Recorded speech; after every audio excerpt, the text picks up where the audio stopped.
The Green River case is the most unusual case, I think, in the history of this country. Explorer scouts have found the remains of another human body buried on a wooded hillside near Seattle. You're talking about 60, 70, possibly 80 victims. We spent so much time recovering remains that there wasn't that much time to actually investigate the murders. I can remember saying, if we can get some other forensic evidence, we got it. Advances in technology helped solve this case, no doubt about it. He was the most prolific serial killer in the history of the United States. It was like looking into the eyes of pure evil.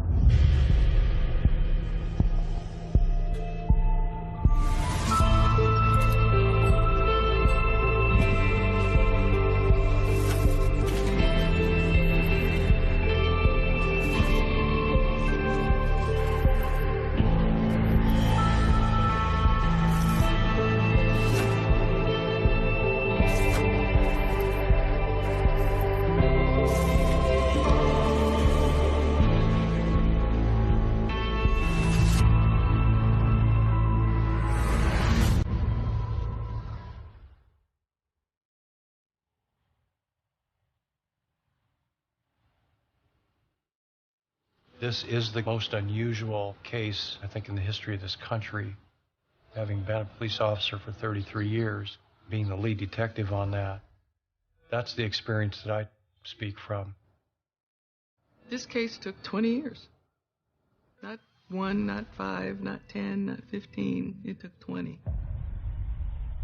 Kent is south of Seattle, about 30 miles or so. And the Green River, just kind of a slow, meandering river that goes through the South Seattle Valley. In 1982, when I started this case, it was a pretty peaceful, kind of out-of-the-way place.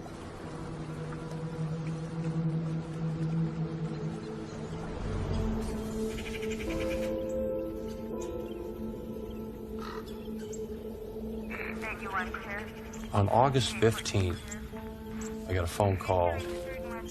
I was told to go to the Green River.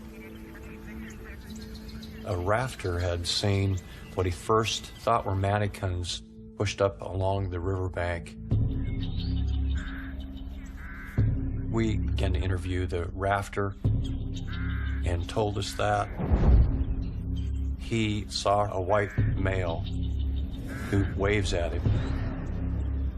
Then he quickly gets in a pickup truck and drives off.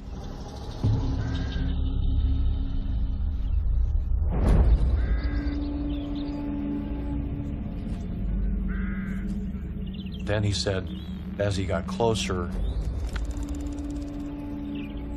he recognized that these weren't mannequins. They were dead bodies.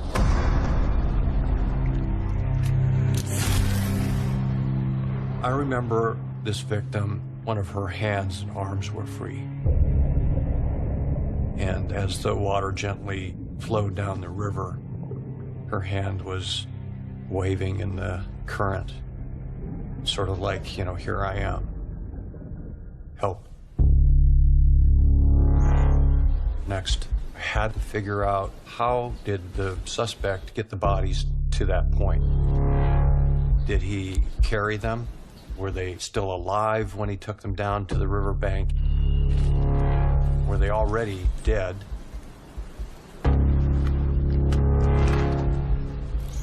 And then I discovered another body.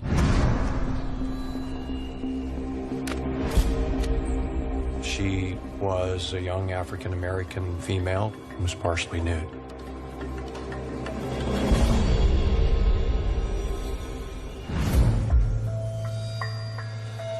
The next step in trying to solve a case like this is through the autopsy.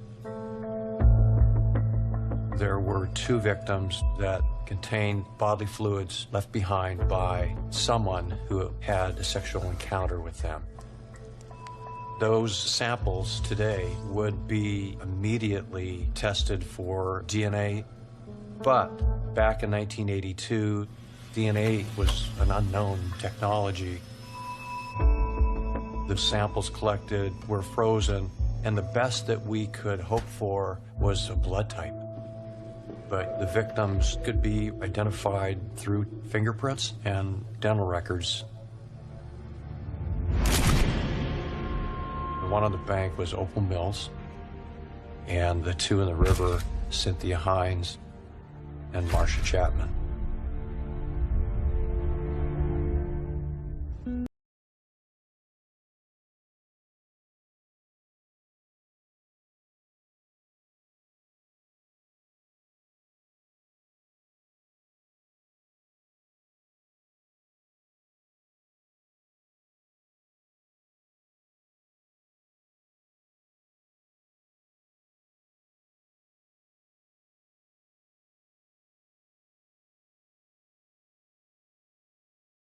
Of an assault.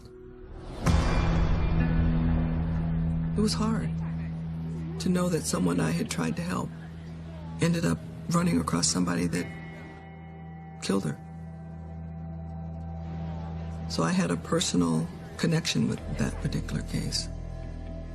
And so I was asked to join the team that was going to be looking at the initial victims who were found on the Green River.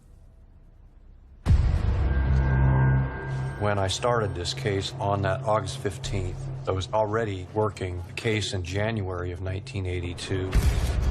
The 16-year-old girl, Leanne Wilcox, who had been working the street, who had been killed.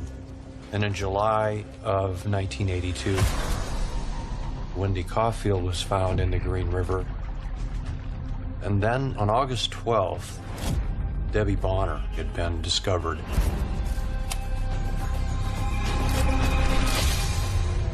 With the victims found in the Green River, that was 6 dead bodies.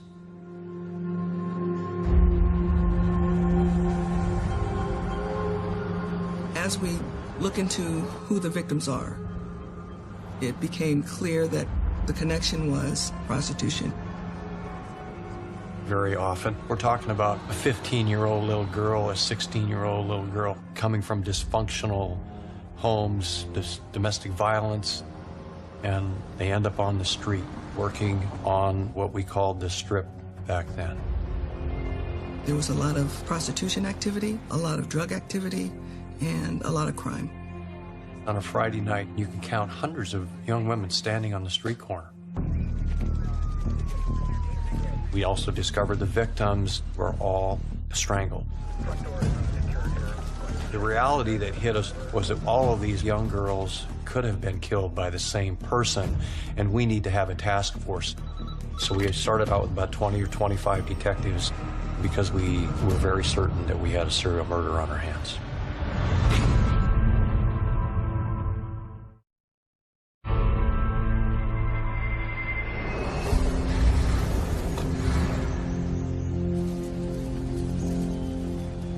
Most serial murder cases are stranger homicides.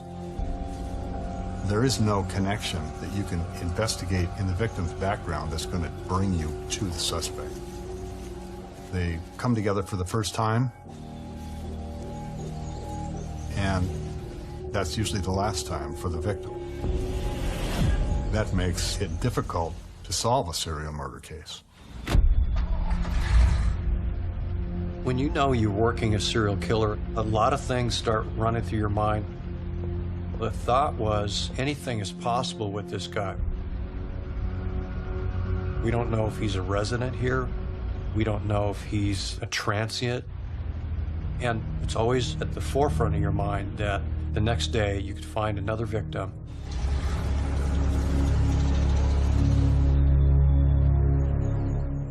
I think history has shown us that unless they're in jail or in prison or dead, they don't stop. Serial killers don't stop. They have to keep doing it. The news that we were investigating a serial murder case spread rather rapidly. And sometimes that brings certain people out of the woodwork that want to be involved in investigations like this. I had already called the FBI Behavioral Science Center, And they said one of the things that a killer might do is to call and say, I want to help, I want to be involved. And what that does, of course, is gives them the opportunity to know what's going on if they get close enough. Oh, Sheriff's Office. The guy, Melvin Foster, called and offered his help and said, I think I may have known some of these victims. Thanks for your call. We discovered he was a cab driver. He was out and about in the areas where the young women were engaged in their activities and or missing. So that, certainly set up red flags for us. So we brought him in.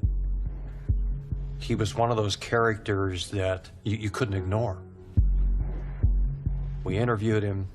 We discovered he had warrants out for his arrest.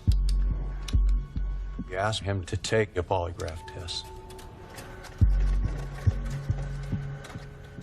The polygraph is a device that's designed to measure your heart rate, your blood pressure, your skin conductance, and your respiration rate.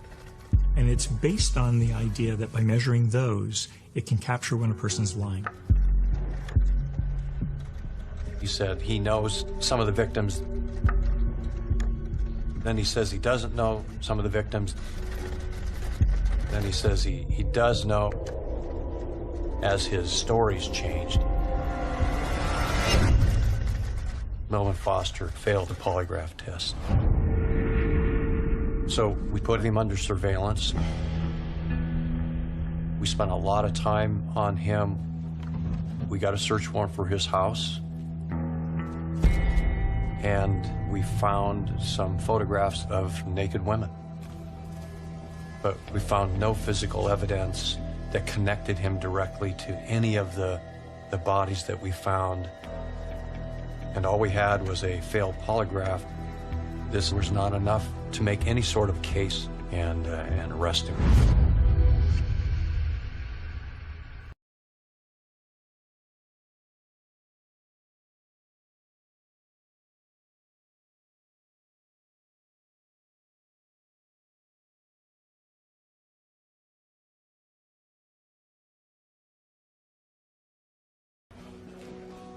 For the most part, in 1983, we weren't finding any more victims.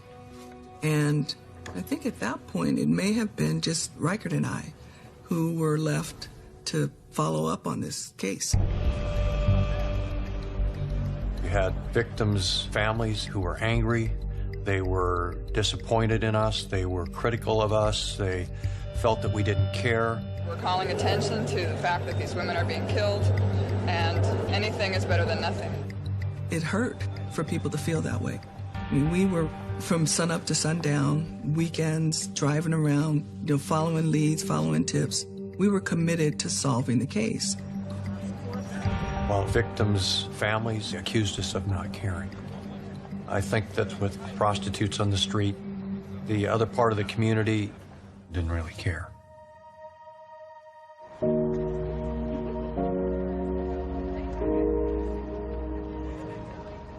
When I used to work late at night on this case, I'd park and watch people coming and going to whatever in their busy lives. Didn't see me, but they also, sadly, didn't see the young girls who were standing right there on the street.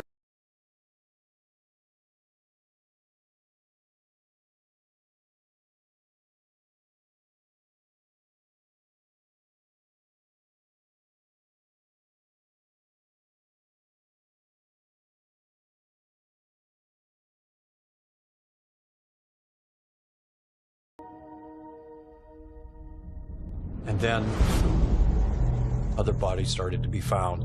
In Seattle, another grim discovery today that could be connected to the string of Green River murders, which have shaken that West Coast city. Late into 1983, we had 13 victims.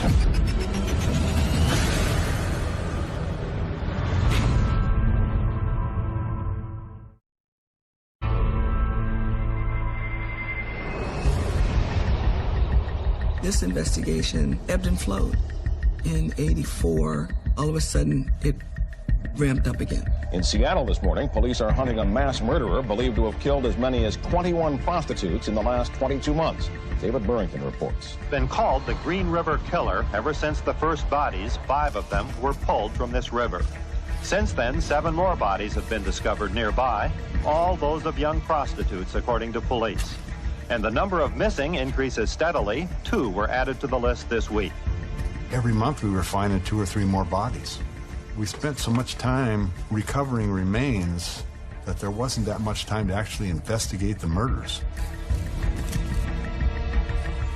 You can't be a robot in this job. There is no way in the world that you can't get emotionally involved. When you collect bodies day after day, week after week, the visions of those bodies stay in your memory forever. About 1985, we got a computer. And the computer allowed us to organize the evidence that we had gathered. And a recurring thing that we found was a greenish-colored pickup that was seen in the area or possibly with the victim. One of them was the woman identified as Kim Nelson. We learned that Kim Nelson and this other gal, Paige Miley, were standing by the side of the road, and Paige got picked up, leaving Kim Nelson there by herself. And then when Paige came back, Kim was gone, and she never returned. A few days later, Paige was back on the street out there, and she was approached by this man in the pickup truck asking her where her tall friend was. She thought it suspicious, and Paige later identified this man from a group of 6 photographs. He was called Gary Ridgway.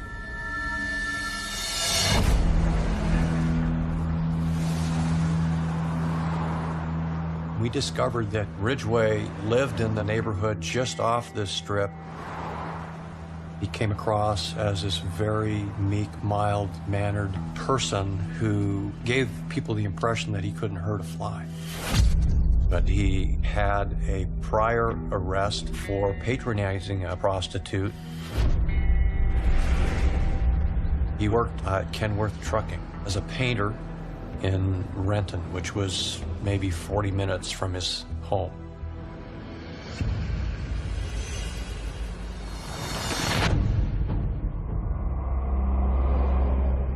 We found that there was a definite spike in the number of cases when there was a strike at Kenworth, and Gary was off work for a lot of that time.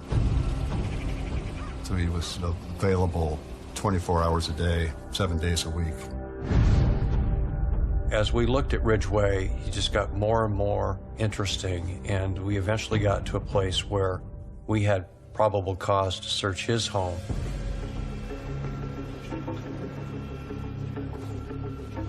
In forensic science, we're trying to place people at a scene, or we're trying to place people together. So we work off the principle of exchange, and that means that when people come into contact with each other, there's very likely some exchange of some fiber, a hair, or body fluid. And our job as forensic scientists is to make sure we collect any of those fibers or hairs or fluids that have been exchanged. We're looking for anything that is connecting any of the victims together with Ridgway. Any stray hairs, any fibers on the carpet, paint samples from his coveralls, anything that could match the clothing items that we found on our early victims to build a case and arrest him.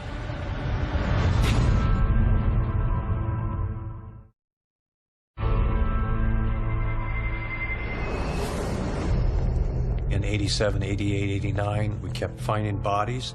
Police in Washington state believe they found the remains of another victim of the so-called Green River Killer. 17-year-old Cindy Ann Smith was last seen in March of 1984.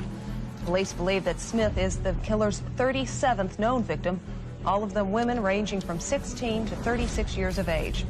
There were so many missing young girls now who have been known to work on the street. You're talking about 60, 70, possibly 80 victims on a list. The missing person count is going up, and the number of victims had gone up. And our main focus was Gary Ridgway.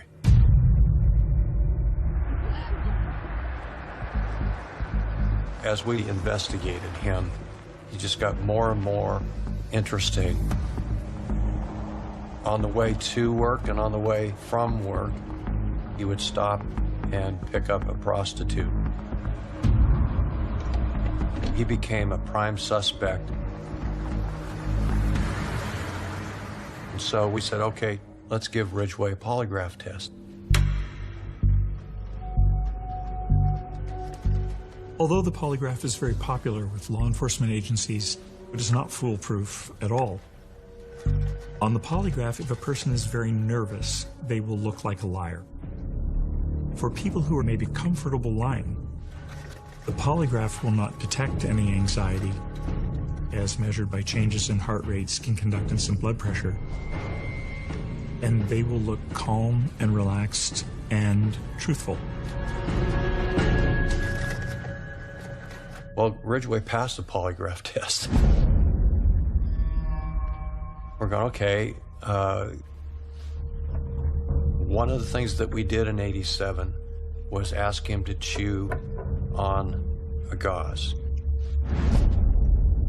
And that gauze collected saliva. And that gauze was put in a test tube and frozen.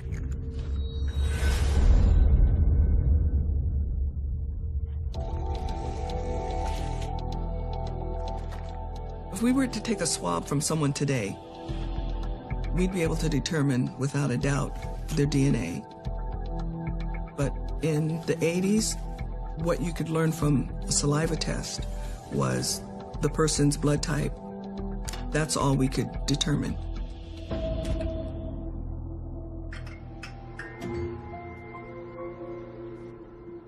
There was a lot of evidence gathered from Gary Ridgway's house.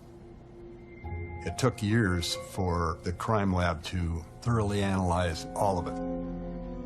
But in the end, nothing matched up well enough with anything that we had forensically to give us what we needed to put us over the top and charge him.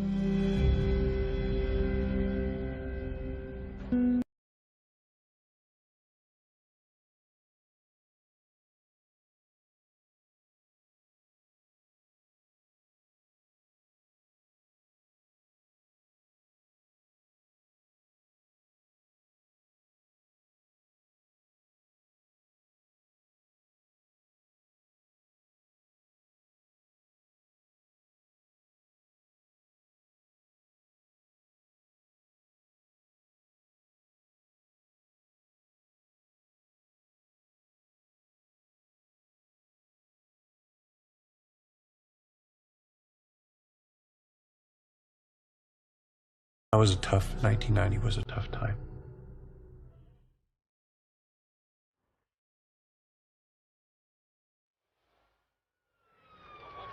A lot of the women who get involved in prostitution have had some sort of abuse in their history. But for the grace of God, it could have been me. And I say that because I was also abused when I was a child growing up. For me, it gave me a special passion to work on this case. But around January 1989, I moved on from the investigation. It was pulling on my heart too much. I just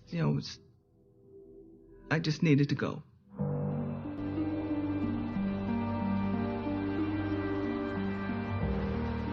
Time marched on, and the voters of King County decided to go back to an elected sheriff.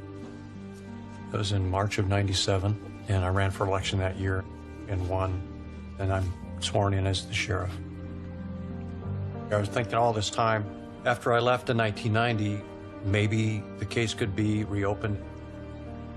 Well, now I'm the sheriff, so that's what I did. In 1997, I reopened the case. I said, look, I want all the evidence in this case thoroughly reviewed. We learned of 2 labs on the East Coast that were involved and engaged in a new science called DNA.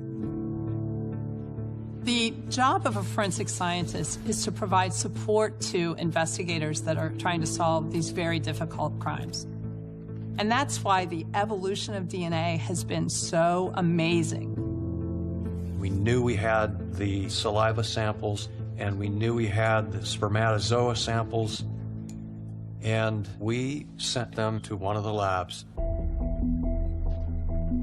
They took a look at them and tried a comparison, but they couldn't come up with any definitive answers for us.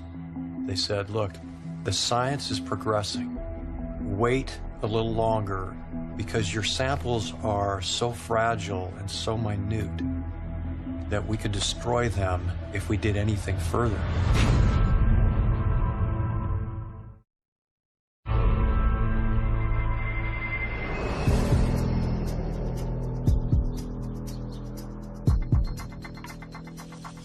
In 2001, the Washington State Patrol Crime Lab came on board with the STR PCR technologies that can analyze really minimal samples.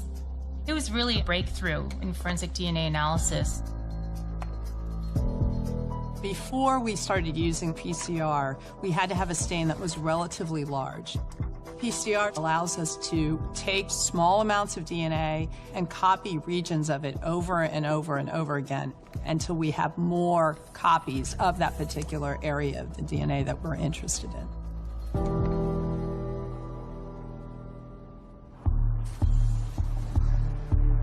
In early 2001, I sent the samples to the lab and asked them to analyze the material. We felt that this could be the last chance we got with this evidence. We started with the girls found in the Green River. On some of the autopsy evidence, the swabs, they were completely taken off of the sticks and used in past technologies. We had limited sperm come off those sticks, but enough to generate a male profile from 2 of the victims. We had the same male profile from another victim in a separate crime scene, but we didn't know who it was. We had reference samples collected from potential suspects in the past. Those reference samples were run.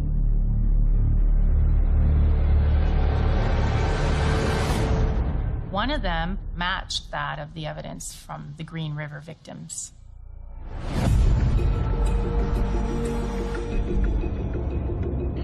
I got a call from the state crime lab. They asked me to come down. They had something they needed to tell me. I was away for 4 or 5 days, and Tom waited till I came back. All I knew is that he wanted to sit down and talk to me.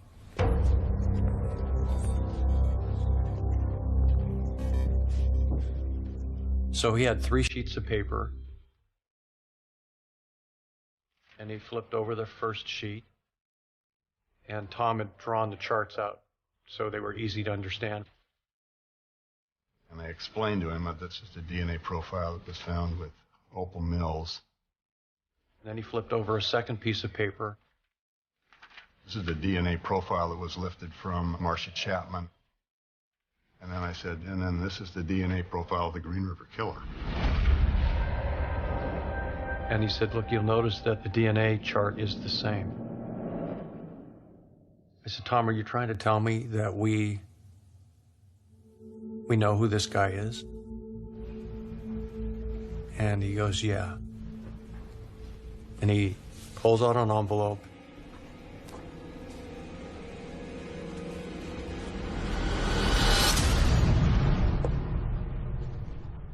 Scary Ridgeway.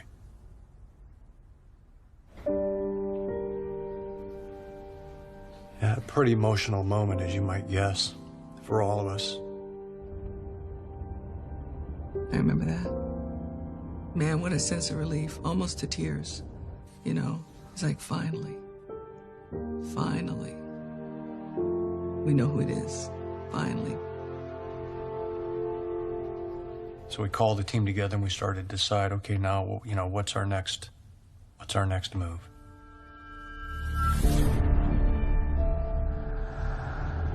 Gary Ridgway had been our prime suspect since 1987.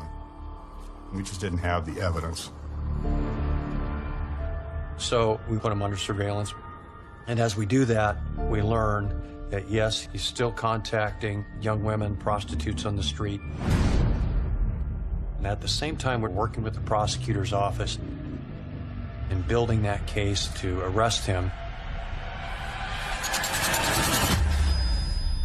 When we finally arrested Ridgway in 2001, it was like the world's weight has been lifted from my shoulders. They brought him to the Regional Justice Center where the command post had been set up. And then I looked at him and I said, "Gotcha, asshole." Today at approximately 3 p.m., detectives from the King County Sheriff's Office arrested a 52-year-old man for investigation of homicide. The man arrested is Gary Leon Ridgway.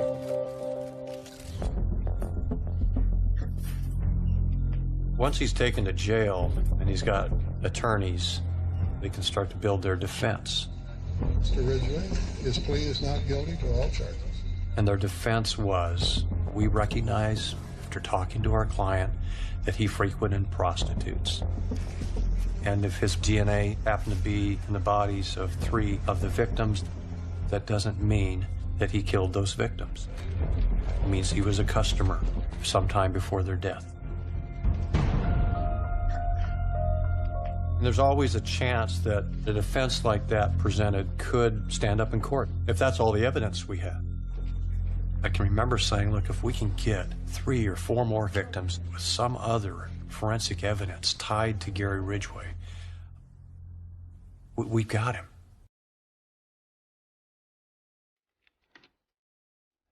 Some of the investigators and the prosecutors working on the case learned of this new process that was being used by a microscopic analysis lab. We were asked if we would get involved in looking at the evidence and sort of acting as general consultants and trace evidence. For 6 months of pretty intensive work, picking through tiny particles, preparing them for analysis, analyzing them, we had no associations that we could draw. However, as microscopists, we couldn't help looking at the fine dust in the victim's clothing, so we vacuumed some of the clothing, which was in pretty bad shape. Then we started picking through the dust. And that's often one of these eureka moments you have when you're looking at trace evidence. You find sort of the particle or something odd. And we start seeing these colored spheres of spray paint. But why is it that half a dozen prostitutes have spray paint on their clothing? We had, at this time, the ability to do high-quality infrared microspectrophotometry. It's a way of obtaining chemical signature of a compound. We're able to identify this as Imran paint. This is a very unusual paint based on its infrared spectrum, which was being used at the Kenworth truck factory while Ridgway was working there.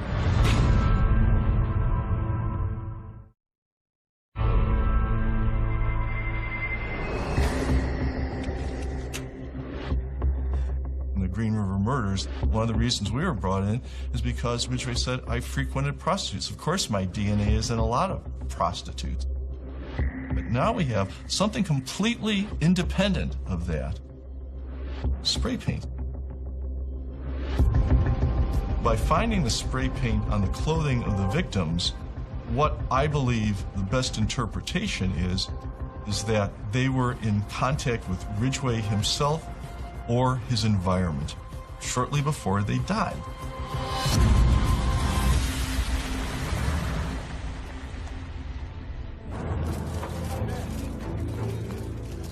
With this evidence. In the spring of 2003, Gary Ridgway was charged with 4 new counts of murder, making it 7 at that point. Within about a month, we started hearing rumors that the defense was considering the possibility of having Gary Ridgway confess in exchange for taking the death penalty off the table. Discussions began on Ridgway coming forward, admitting guilt, and telling us about 65 murders and showing us where other bodies were. I thought that was a good thing because there were many victims who were still missing, and the families needed to have some resolution to that. We took him to our task force headquarters, and discussions began about where the bodies were, what he did to the bodies, why he killed them, all those questions that everybody wanted to have answered.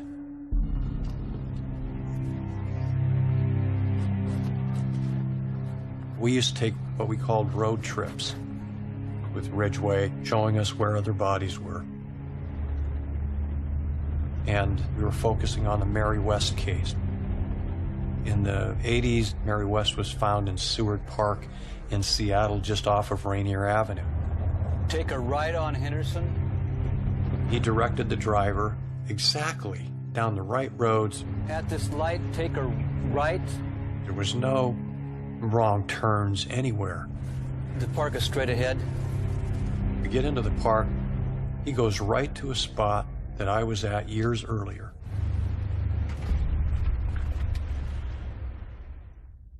And he said, right in here's where I killed her.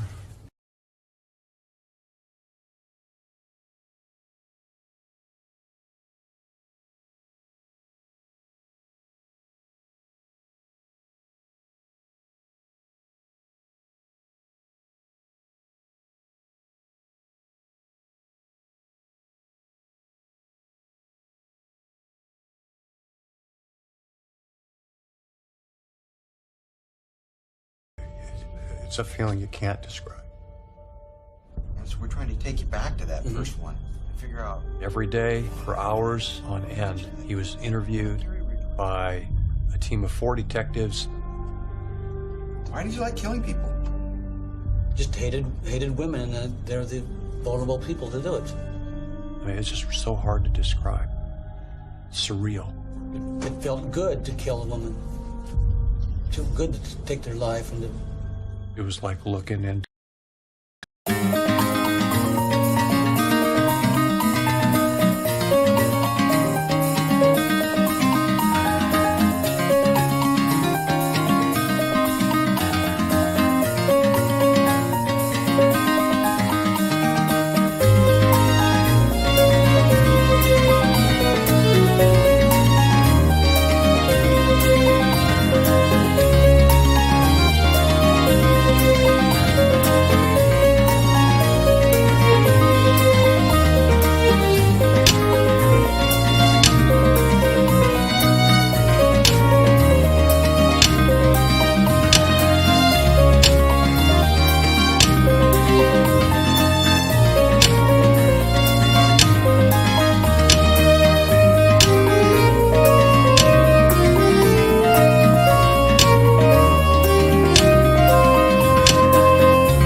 eyes of pure evil. What got Gary Ridgway to the point where he put his hands on somebody and he took their life that day? What was different that day?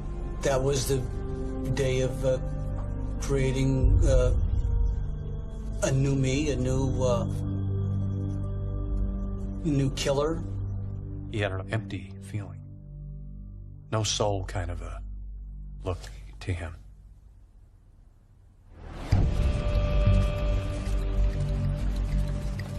We corroborated his statement with his description of the sites. Okay, right about in here. I just drove in my pickup and camper and parked it, brought her body over and put it a little bit over the hill. Enough to the point where we felt comfortable that we could charge him with 48 murders. And so he's scheduled to go to court, face the judge, and the judge asks him the question. So this hearing, Mr. Ridgway, is your last chance to say that you did not commit these 48 counts of aggravated murder. Understand that? Yes, I do. And Mr. Ridgway, the state has charged you with 48 counts of aggravated murder in the first degree. How do you plead?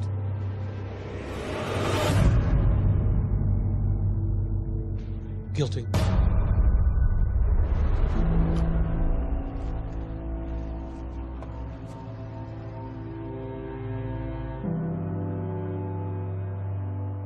I think he picked on the people he picked on because they were easy, vulnerable. They freely would give their bodies without thinking about how valuable they are. And it was the most heart-wrenching, the most challenging case I'd ever worked on.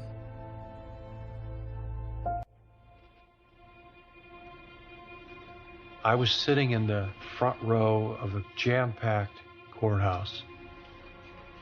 I mean, it was really emotional because the families can get up and say their piece. She was just an immature teenager trying to find her way in life before it was snuffed out by Gary Ridgway. Some had the courage to say, I forgive you. Mr. Ridgway, my daughter, she was 16. At the time you killed her, you've made it difficult to live up to what I believe, and that is what God says to do, and that's to forgive. And he doesn't say to forgive just certain people, he says to forgive all. So you are forgiven, sir. I forgive you. Forgive you for killing my daughter? I mean, boy, that's quite a faith to have.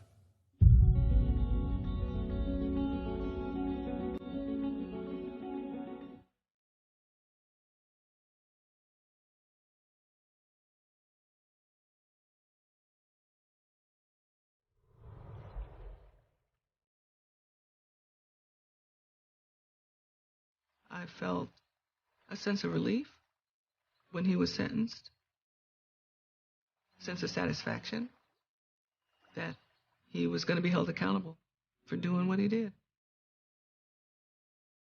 The most important thing to remember, though, is the families, because their loved one was taken in such a tragic, violent way, remembering that they will never, ever forget. The pain will never go away.